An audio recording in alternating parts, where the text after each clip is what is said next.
Corporación Inmanente. Corporación Inmanente. Presencia internacional en medios.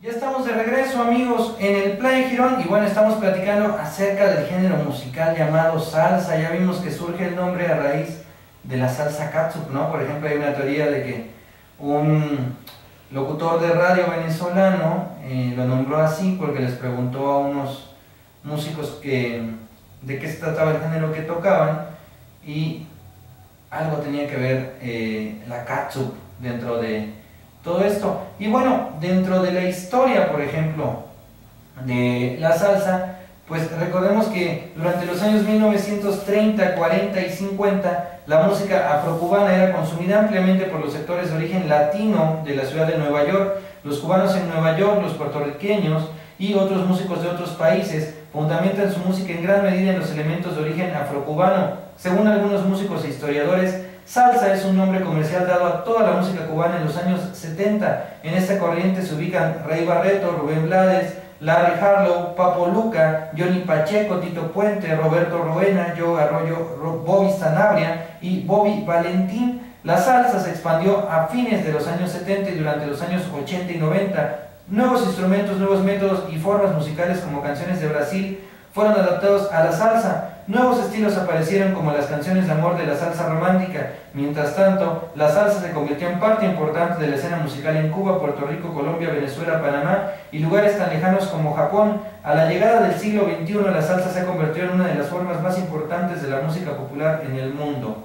La integración de las tumbadoras y el bongo en los conjuntos que tocaban son montuno fue un elemento fundamental en la instrumentación de orquestas de baile en los años 30. Los septetos y sextetos de son que solo usaban bongo eran muy populares en Cuba. Cuando Gerardo Machado prohibió el uso del bongo, las charangas que solo usaban timbales incrementaron su popularidad. La censura al bongo fue levantada a finales de los años 30, por lo que fueron utilizados nuevamente en la música popular cubana. Cerca de 1940, el conjunto Llave de Rafael Ortiz introdujo las tumbadoras o congas en una orquesta, instrumentos que anteriormente solo se usaban en música folclórica afrocubana. Arsenio Rodríguez popularizó el uso de las congas al integrarlas a su conjunto, introduciendo el son montuno a nivel comercial. En los años 1940, Mario Bauza, director y arreglista de la orquesta de Machito, los Afrocubans, agregó trombones al son montuno y la guaracha. Estas innovaciones influenciaron a músicos como José Curbelo, Benny Moró, Bebo Valdés,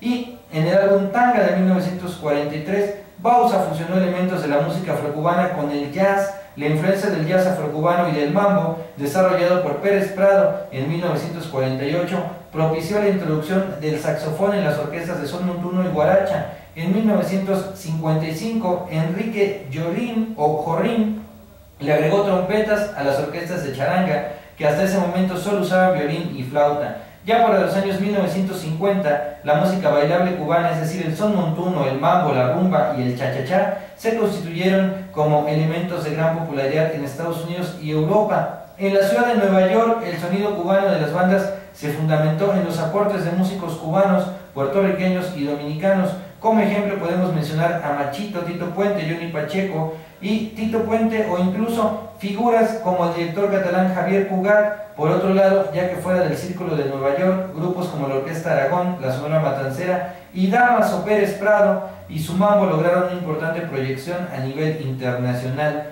El mambo fue influenciado por el jazz afrocubano y el son. Las grandes bandas de este género mantuvieron viva la popularidad de la larga tradición del jazz dentro de la música latina, mientras los maestros originales del jazz se circunscribieron a los exclusivos espacios de la era del bebop.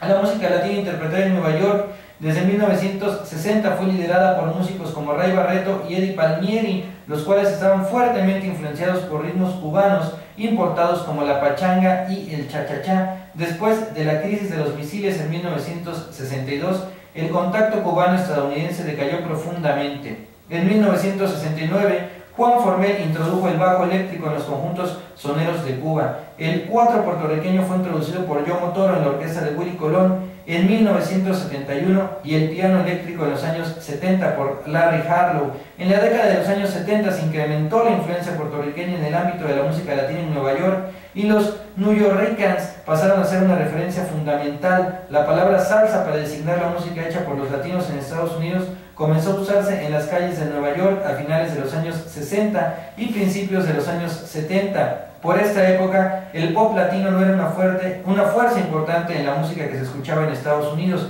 habiendo perdido terreno frente al doo-wop, al R&B y al rock and roll. En ese contexto, el surgimiento de la salsa abrió un nuevo capítulo de la música latina, especialmente en los Estados Unidos. Y les contaba acerca de este sello discográfico Fania, que lanzó a la fama a Willie Colón y a Rubén Blades también me parece, y a Héctor Lavoe. Héctor Lavoe, que su nombre completo decía era Héctor Juan Pérez Martínez, pero al llegar ahí a esta empresa, a este sello discográfico y grabar su primer disco, decidieron que su nombre no era muy comercial, entonces decidieron ponerle Lavoe, que es en francés la voz. Héctor Lavoe, la voz de la salsa, y de ahí se le quedó el nombre de Héctor Lavoe, con el que lo conocimos y lo conocemos hasta estas fechas.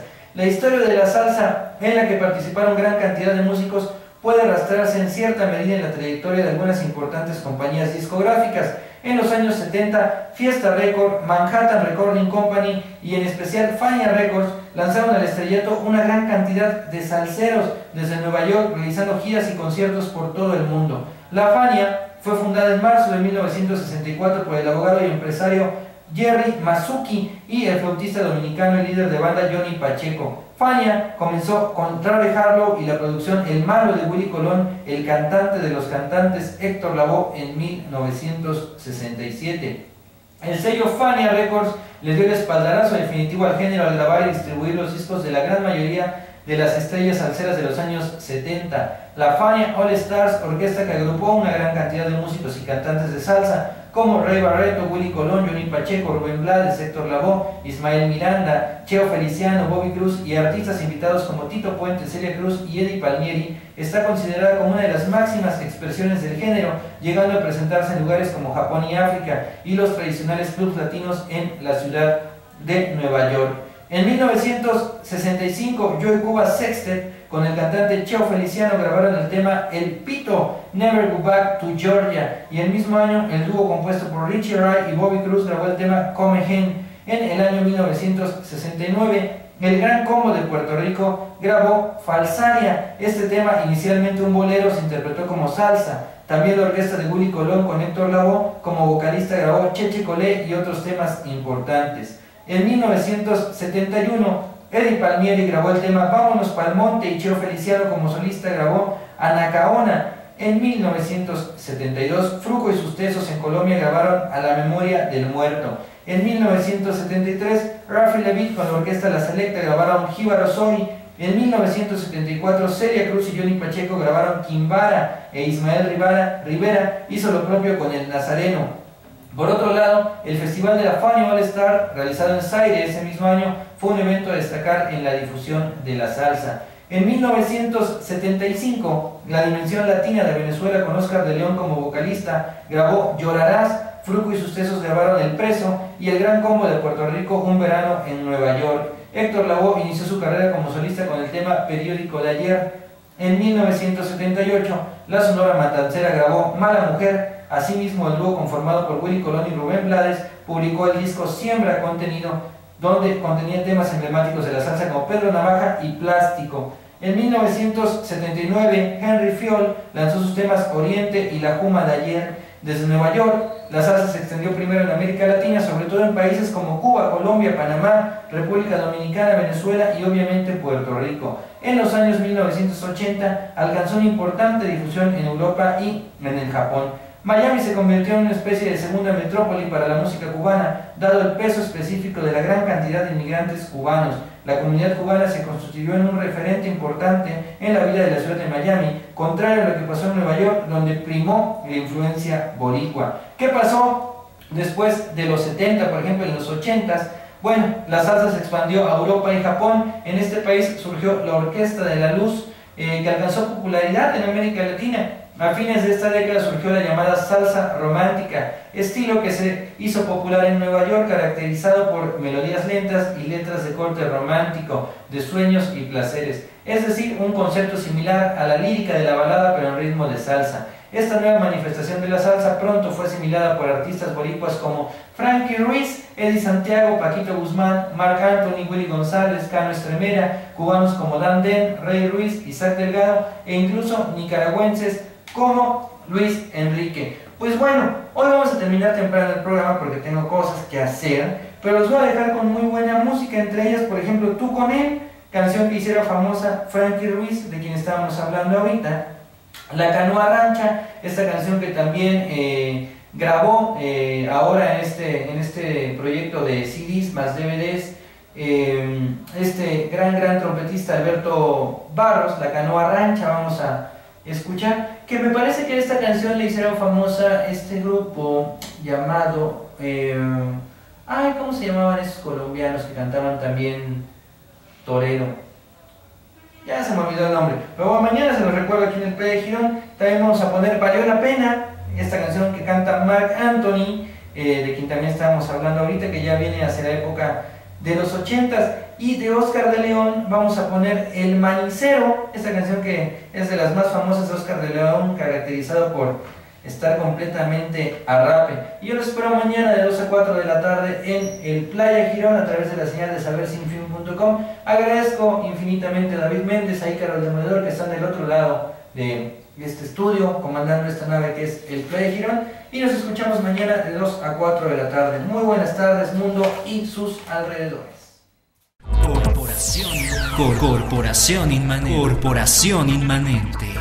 Presencia internacional en medios.